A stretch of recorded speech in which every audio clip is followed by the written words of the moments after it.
business organizations out there that are really good. I mean, the computer business is what I know about. I think Apple Computer, Lotus, Cambridge, producing real value to their customers. Oh, yeah. They treat their workers very well. They're really not abusing anybody. Well, I don't agree with that. They don't have unions. See, I don't agree. See, but now we're getting to it. And as far as they're, Yeah. maybe they're secretly influencing government No, they're not. in some bad way, but I doubt it. I agree with everything except the bottom line. I mean, let's take a really harsh institution that we don't argue about, slavery. Okay, nobody thinks slavery was good, I presume. Nevertheless, everything that you just said could be said about slavery. I mean, if you took a look at the plantation economy, there were masters who were very decent people. They treated the slaves very nicely. In fact, they were treated better than free workers, much better.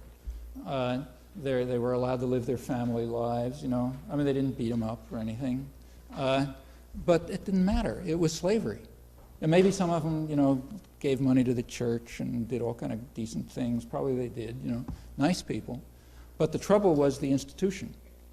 The institution was wrong. It doesn't matter whether you do it nicely or not nicely.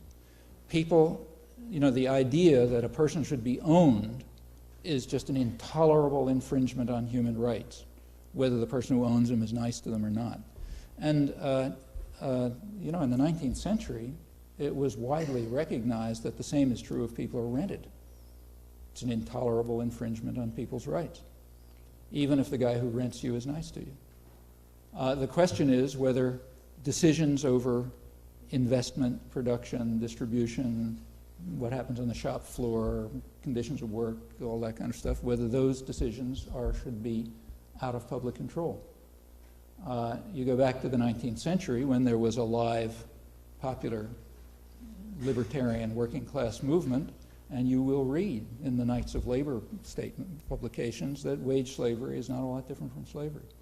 In fact, if you bother to go back to the origins of democratic thought, you know, you really read the classics of when people claim to be, you know, classical liberals and so on. But you go back and read the stuff, you know, like, say, Wilhelm von Humboldt, who was the inspiration of John Stuart Mill.